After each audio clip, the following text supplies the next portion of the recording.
All right, today we're going to talk about the June EMS training summary. We were talking about heat illness.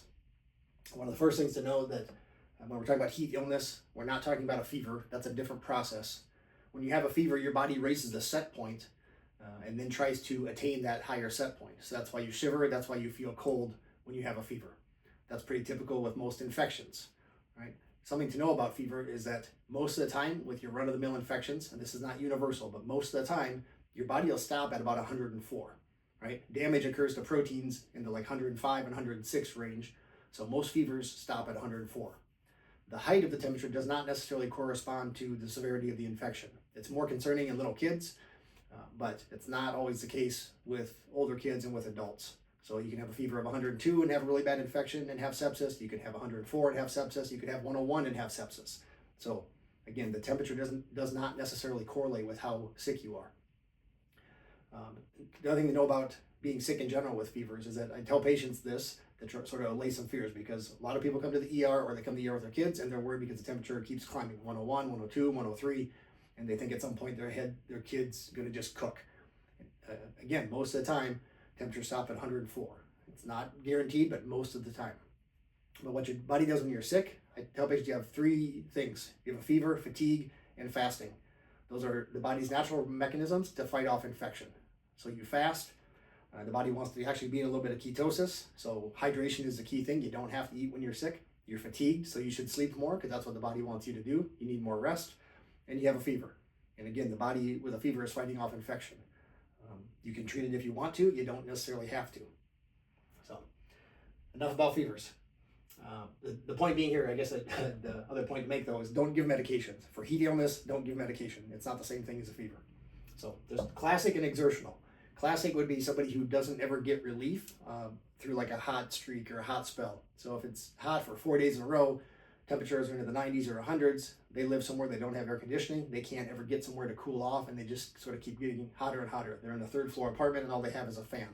And at night it only gets down to 80 degrees, so they're never really getting cooled off to a comfortable temperature. That's sort of, you expect to see those people more like on maybe a check the welfare type call. Typically older, indigent folks who just don't get relief from the heat. Exertional is kind of the more common one that we think of. Corey Stringer being the example in Minnesota back in 2001, working hard on a hot day, went down from a heat stroke. So that's what we typically think of. Athletes, people at races, somebody on the fire ground where you can't get cooled off. So the key point to cooling in most cases is evaporation. So you sweat, you got water in your skin, the water evaporates. And during training, we went into the details of the kilocalories of this, and you can do the math on how much a liter of sweat cools the body, and that we know the body's making heat constantly, so we don't have to get into the weeds of that. But the point is that evaporation is the most efficient way to cool. Obviously, the less clothes you have on, the better, so evaporating directly from your skin is better. If you have to wear clothing on a hot day, lighter colored clothing and lightweight clothing is better. Which we'll talk about, obviously, when we get into the fire ground and rehab, people in turnout gear, that's not always the case. It really can't be the case. We'll talk about conduction briefly because that's more of an issue when you're in cold temperatures, specifically cold water. You cool very fast because of the conductive effects of water versus air. So water is way more conductive, so you cool off a lot faster, and we'll talk about that when we talk about cooling people with heat stroke. We'll take advantage of that. The evaporation decreases as the humidity increases, so that becomes a problem in very humid climates. So you just can't, if the water's not going to evaporate, it doesn't actually cool you. So it just stays in your skin because it's so humid. You don't cool as well. So that's why heat and humidity is a much worse combination than just heat by itself. When it comes to heat illnesses and the different types, we have mild things, we have serious things. Cramps, edema, and rashes would say are pretty benign. People get cramps when they are out in the heat. The reason for that, as we discussed, is not very clear. It's thought to be, has to do with electrolytes, potassium, sodium, magnesium. I don't think there's a clear answer on that. I see people in the ER with cramps. And you check electrolytes and they're fine. So, and that's not to say you don't have cramps with normal electrolytes, but I don't know exactly what the answer is for cramps there. You may see people with edema, particularly in their lower extremities when it's hot out. You may see somebody with a heat rash, not necessarily a huge problem for most folks. Syncope can happen though with heat illness. It's usually a self-limited problem. We've talked about syncope before. Generally speaking, and again, there's no guarantees, but generally speaking, an older person with syncope is more likely to be a dangerous etiology A young person with syncope more likely to be a benign etiology of the syncope. So again, there's no hard and fast rules, but generally speaking, an elderly person going down with syncope is more concerning than a young person. Again, and when it comes to heat illness, if that's really what's going on, it's usually a self-limited problem. Exhaustion then gets a little more serious. Construction workers, athletes, people out working in the heat, doing whatever. This often comes with nausea, vomiting, headache, just feeling completely fatigued, run down. They may or may not be dehydrated.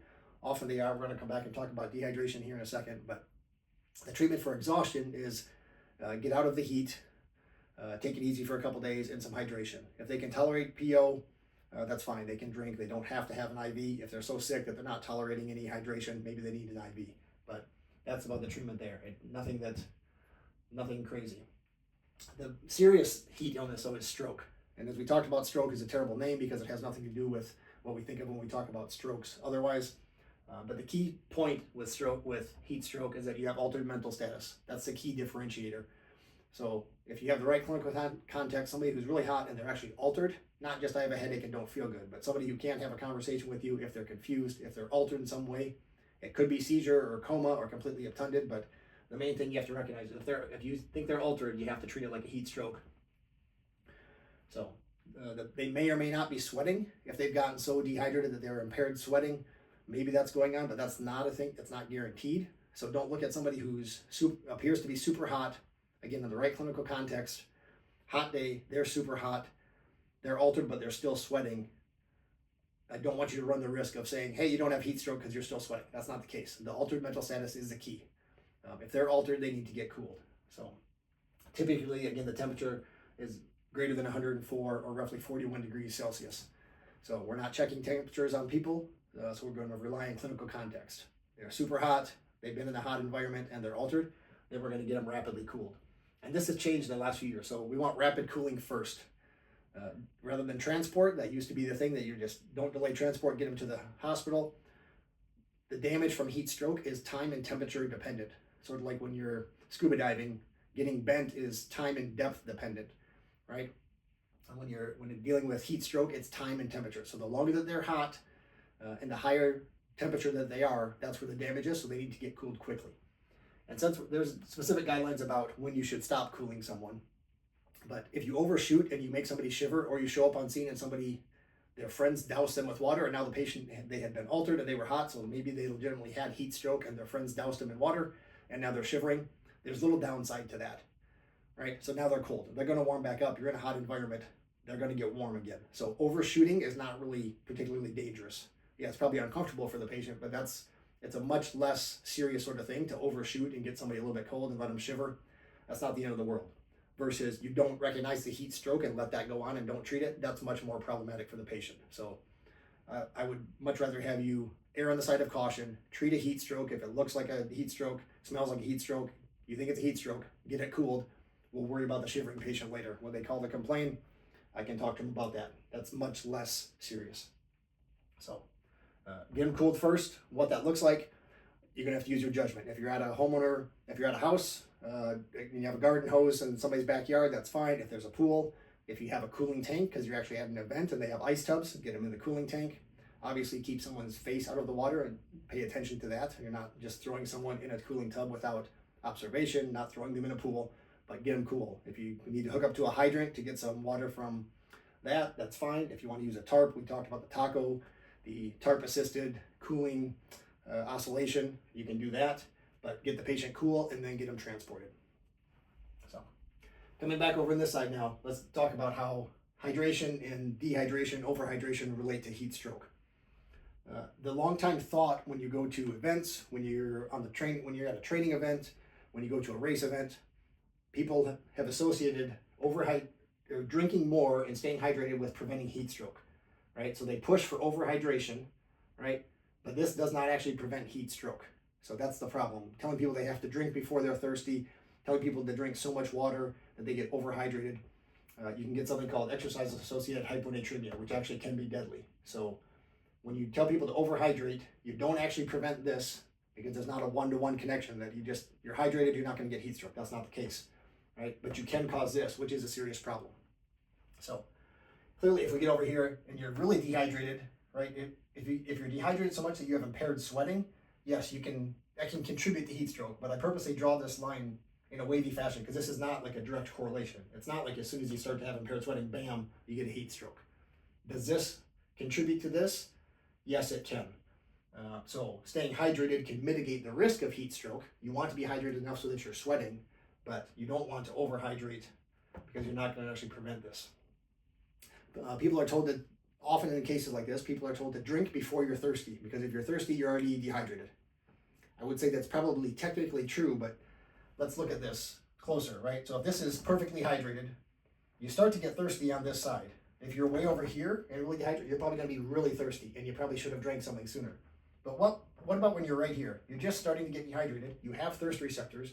We evolved thirst receptors to deal with this very issue. They are finely tuned. So once you start to get thirsty, are you technically dehydrated? Probably so, because that's why your thirst kicked in. But how much are you dehydrated? You're probably somewhere over on this side of the graph. Probably single digit percentage dehydrated.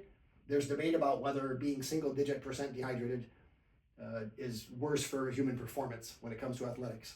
Right? Some people argue that not really that much. We talked about how the early marathoners in the 50s and 60s would do an entire marathon and not drink any water, and that was considered normal. So it's not so crazy to be a little bit dehydrated. Nobody dies with 2% dehydration. If you're a finely tuned athlete and pushing the envelope, do you want to be perfectly right here? Sure. But the average person who gets a little bit dehydrated, whether on the fire ground or doing construction, some other sporting endeavor, a practice, if you get a little bit dehydrated, people are probably fine, right? That's pretty much a very small problem.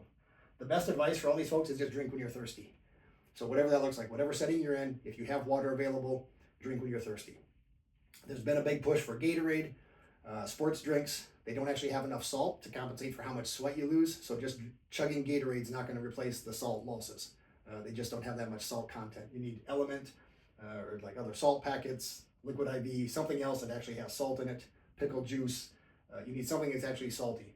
If we're dealing with a fire ground rehab place, having salty snacks, so mixed nuts, jerky, chips, stuff that is salty. So if you give your average person who's starting to get a little dehydrated, you give them choices of water, you can have Gatorade there, other stuff, and you give them salty snacks, your thirst receptors will sort of guide you to maintain your own hydration, right? You'll maintain your electrolytes where they need to be if you're given options. You don't have to overhydrate. And again, the overhydration can cause exercise-associated hyponatremia, which can be a big problem. So that's what we're trying to avoid. So lastly, let's talk about sort of when you'd see people in the, like some clinical context here. In the fire ground or rehab, that's when you see people, or maybe I should have put practice for sporting events here. They need to be able to evaporate to cool off. So you need to get some clothes stripped off. They need to get in the shade. You do soak up some radiant heat from the sun. So if you're doing fire ground or rehab, or again at a sporting event, or it's just a practice, getting people in the shade is a good idea. Strip off some of the outer layers as much as possible. And get some evaporation going on there to get them cooled off, particularly if you're dealing with somebody who's in the exhaustion phase. Again, on the fire ground, in a practice, if they're getting into this, they need to get to a cool environment, at least in the shade, get cooled off, strip some clothes off, let that evaporation work as much as possible. If it comes to race events that you're called out to, either be standing by for or you're called to, a couple things to keep in mind. If patients go down before the finish line, there's a higher chance they have a more serious thing. Either exercise-associated hyponatremia, particularly with longer events. And it might not be your peak athletes, because the peak athletes at these events this isn't universal, but they're more likely to have done this before and trained for this, and they're kind of tuned in on how much their hydration status should be. They've probably done this before. It's probably more so your weekend warriors who are not going to be the fastest ones across the finish line and who are going to have a longer time. So if we're talking about a marathon, your elite finishers are 2 hours and 15 minutes, 2:10, somewhere up there. They've done this before. They don't have the time to get exercise-associated hyponatremia. Well, let me take that back. They have less chance of exercise-associated hyponatremia because they haven't been running for as long and they're not drinking as much water. They just don't have the time. But if you have a 4, 5, 6 hour marathon person who does this on the weekends, they geared up for their big one and they've been told they have to drink. So now for 4, 5, or 6 hours, they are drinking water because that's what they were told. They're going to have a higher chance of having exercise-associated hyponatremia. So again, if they go down before the finish line, be more worried about something that's serious going on, either exercise-associated hyponatremia or heat stroke. Right? Somebody who goes down after the finish line, it's more than likely a benign etiology, something called exercise-associated postural hypotension. And essentially, their blood is pumping back to their heart when they're running. When they stop running, the blood tends to pool in their legs and they go down. So once they collapse, put their feet up, they should come around pretty quickly. Again, there's no guarantee, so don't ignore people over here, but be more concerned about people who go down before the finish line. So, and I think that's all I have today for the summary. So hopefully we have a good summer and we don't have any heat casualties over the course of the summer.